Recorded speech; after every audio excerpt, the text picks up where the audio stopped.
સર્વે વૈષ્ણવોને મારા જય શ્રી કૃષ્ણ. આપ સર્વેનું મારી ચેનલ હસુ પટેલમાં સ્વાગત છે. આજના સત્સંગમાં આપણે સાંભળીશું શ્રી મહાપ્રભુજીના 84 બેઠકજીના ચરિત્રમાંથી બેઠકજી 80માં શ્રી હિમાલય પર્વતના બેઠકજીનું ચરિત્ર. મારી ચેનલમાં જો કોઈ નવા હોય તો મારી ચેનલને સબસ્ક્રાઇબ કરજો અને આ વિડીયો લાઈક અને શેર કરજો, જેથી કરી અન્ય વૈષ્ણવો પણ સત્સંગનો લાભ પ્રાપ્ત કરી શકે. આજના સત્સંગમાં સાંભળીએ શ્રી હિમાલય પર્વતના બેઠકજીનું ચરિત્ર. કેદારનાથથી અડધો માઇલ ઉપર જતા હિમાલયનો બરફ આચ્છાદિત ઊંચા શિખરોનો પ્રદેશ આવે છે. ત્યાં શ્રી મહાપ્રભુજીના બેઠકજી ગુપ્ત રીતે બિરાજે છે. આવા અતિ વિકટ સ્થાનમાં કૃષ્ણદાસ મેઘનને સાથે લઈ આપ પધાર્યા અને બિરાજ્યા.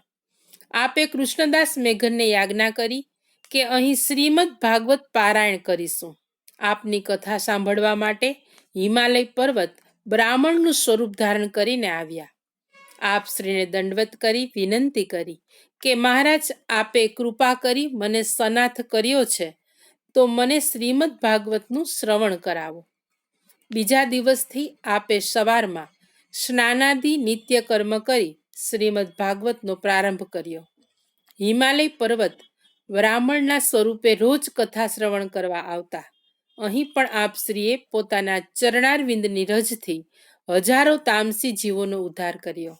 પછી અહીંથી આપ શ્રી આગળ વ્યાસ આશ્રમ તરફ પધાર્યા. શ્રી હિમાલય પર્વતના બેઠકજીમાં બિરાજતા શ્રી વલ્લભને આપણા સૌના પૂર્ણ પ્રેમે સાષ્ટાંગ દંડવત પ્રણામ પહોંચે. વૈષ્ણવો, આજના સત્સંગને અહીં વિરામ આપીશું. શ્રી વલ્લભાધીશ કી જય. સર્વે વૈષ્ણવોને મારા જય શ્રી કૃષ્ણ.